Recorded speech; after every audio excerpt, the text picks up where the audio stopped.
Well, hey everyone, welcome back to another episode of the Island Church Weekly Podcast. I'm your host, Matt Lombardi. So excited for a very special episode today to be joined by new executive pastor at Island Church, Tom Crick. Tom, we've known each other forever, so it feels just like hanging out. But how you doing today, man? Good to see you. Oh, I'm great. Coming off the Thanksgiving holiday, as you know, what a time Yeah, to connect with family and friends, and yeah, that's just a great deal. Now we're into the start of the Christmas season today, being the first. yeah. That So is my on first. we go. So why don't you take just a few minutes and kind of walk people through a little bit of your background, your story, and kind of how you came to Island Church?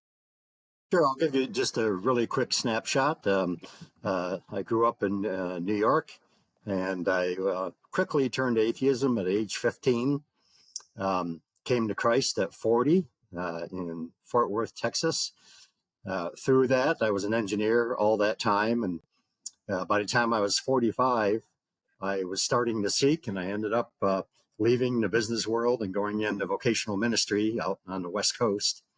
I was at Saddleback Church for 20 years with Rick Warren. And from there, I've just kind of been around.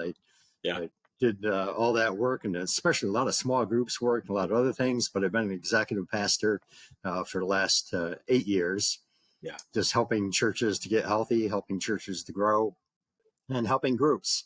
A yeah. lot of groups, especially and men's, women's, just the whole group environment. I love And it. so I love then it. here we are today, and that's what brought me to Island Church. I semi-retired back in about a year ago, but started working with Will McCraney uh, at Bullock Institute. So we've worked with each other for a year, and he said, "Hey, are you willing to give some time to Island Church down in Florida?" And I said, "Absolutely, you're on. Let's do it."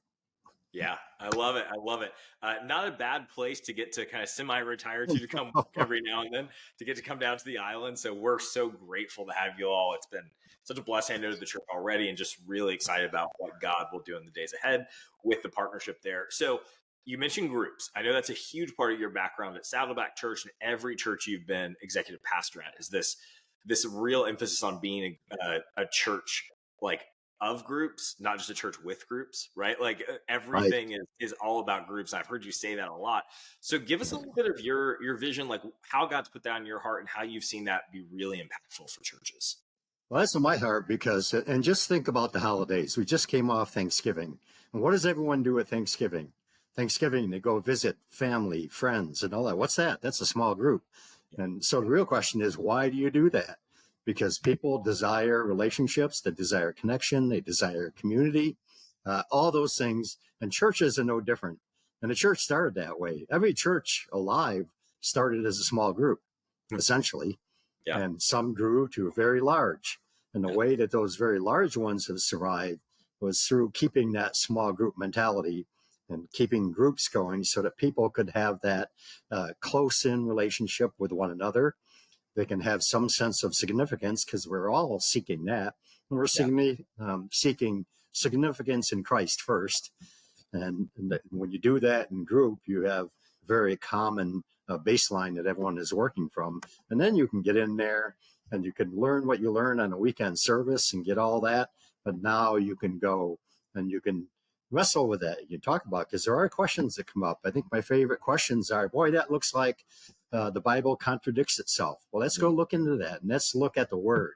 And let's use our manual, our Bible manual, to get those answers. And the things that we can't get in small group, we'll ask commentaries, we'll ask theologians, we'll ask our senior pastor to get help so that you can still facilitate a group without being a seminary graduate.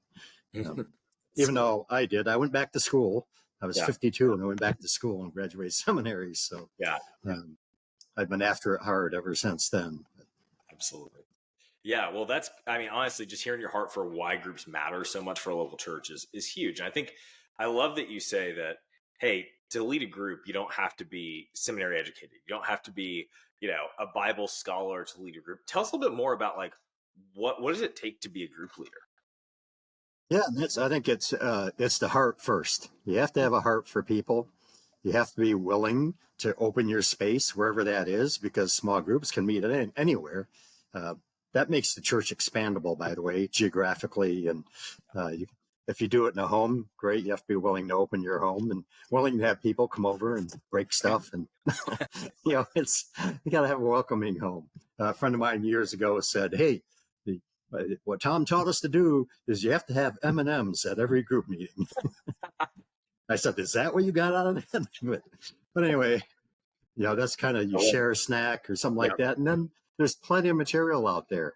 As long as you get some, respected theologians who have written some good stuff, you can always check with your senior pastor or your executive pastor or whomever's, and just to make sure that what you're doing. So it's already pre-prepared. And then you kind of do your homework with that. And there's usually questions in there. And so you facilitate. And I think of it like a popcorn, like that lottery machine with the ping pong balls in it. You keep the discussion going, keep everyone involved. So eventually it's our group. It's not that they may be the group leader, but it's not their group. We know it's Christ's group, first of all. But then it's our group because we get to participate. We get to be heard. We get to wrestle with things that really the itch that I need scratched today. And how does that relate to what you learned on the weekend? And how are you using those things? How are you applying those things? And application is just such a huge thing for me. Being an engineer for 25 years, you've got to apply stuff. If you want it to work, you have to apply it. You can't just talk about it. Yeah. And groups are just such a great way to really take that knowledge that you've learned on Sunday morning or through the teachings and just apply them with real people right in your life that are going to hold you accountable, that are going to do it together with you and do life with you. And it's really the best way to make big church on Sunday mornings feel small. And so with that in mind, Tom, what's the best way if someone says, hey, you know what, like, I would like to lead a group, or maybe I'd just like to be part of a group because I've never been part of one, or maybe I've kind of been in and out of things that feel like groups. What's the best way for folks to get connected, to learn more about group life at Island Church, maybe to step into a leadership role for groups? Tell us a little bit more about how we can take our next step and get.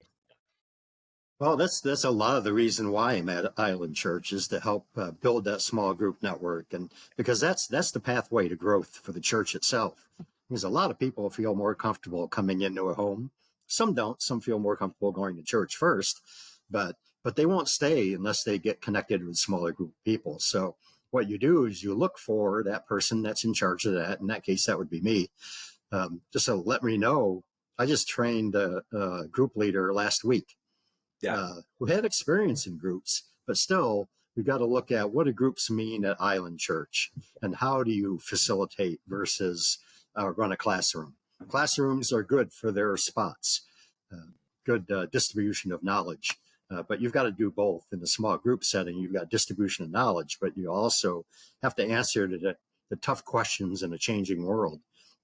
And you have to be able to let people talk about those things and really struggle through those. So you can get a hold of me, you can get a hold of Stacy at the front office just to say, what do we do next? It's all about next steps. And next step is we have a training program for small group leaders, have a quick one just to get people started and to help get them pointed to true north. If we can get them there, then give them the care and the support after that with a coach that will help them along the way. So you don't have to worry about what am I going to do? What am I going to do next? And so we'll be able to help you with those questions. Awesome. Well, what's the best way for someone to contact you if they're looking to email, phone? Like, what's the best way to reach out to you? Probably email is the best at tcrick@islandchurchtv.com. Awesome. And I'm looking at that every day, regardless where I'm at. I'll be back down in Florida January 6th, 5th or 6th, and we'll be there all of January. So.